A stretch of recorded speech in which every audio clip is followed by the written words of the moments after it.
What's up, guys? Today we're gonna make keto bread. This is a recipe we make a lot. It's one of our most popular recipes.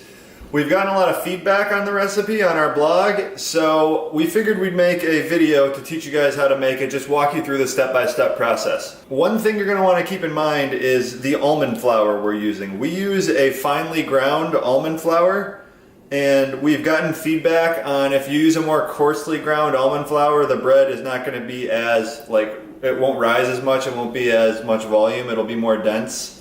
So try getting this finely ground almond flour if you can. If not, it'll still taste good, it just won't be as much volume to it. You're gonna wanna start by preheating the oven to 375. Grab yourself one of these baking loaf pans, 8x4 is what we're using. Start by gathering your ingredients.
Ready to go in the oven.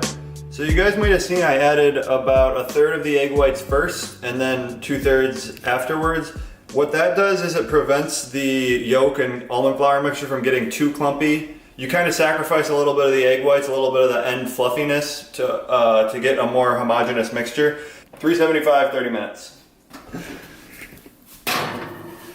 I usually go top shelf, not that it matters too much, but let's check on it in 30 minutes. So it's been 30 minutes, we're about to take the bread out. Oh yeah. You're gonna wanna do a toothpick test for this. And my advice would be err on the side of overcooking it rather than undercooking it, because if you undercook it, the middle will be just like an eggy, gross type of consistency. And I haven't had too much adverse effects if I overcook it. I just get a little brown, which I kind of like. So let's do the toothpick test.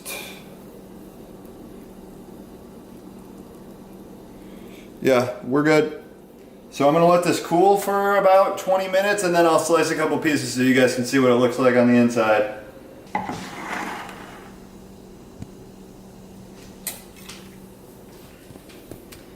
Bread's done, guys, and we are gonna slice into it for you here. As you can see, it definitely doesn't rise as much as like a traditional loaf of like Wonder Bread, but it definitely at least doubles in volume, I would say, from the batter to the finished baked product. So I'm gonna slice into it here. Get a close up as I slice.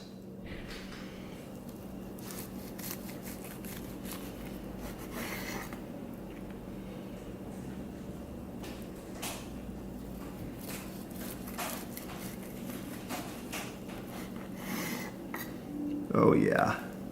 This is great sandwich bread, and what I like to do is, if you're like having a meal, let's say you have your classic keto type of meal, like a meat and a vegetable, this is really good because it's 1 gram of carb per slice. You can throw a tablespoon of butter on the bread, and then you're just upping your fat without, if you have like a lean meat protein meal, like a chicken breast or something, you can have a slice of this with butter and you're back on track, you know? So it's like a really good thing to have in your fridge.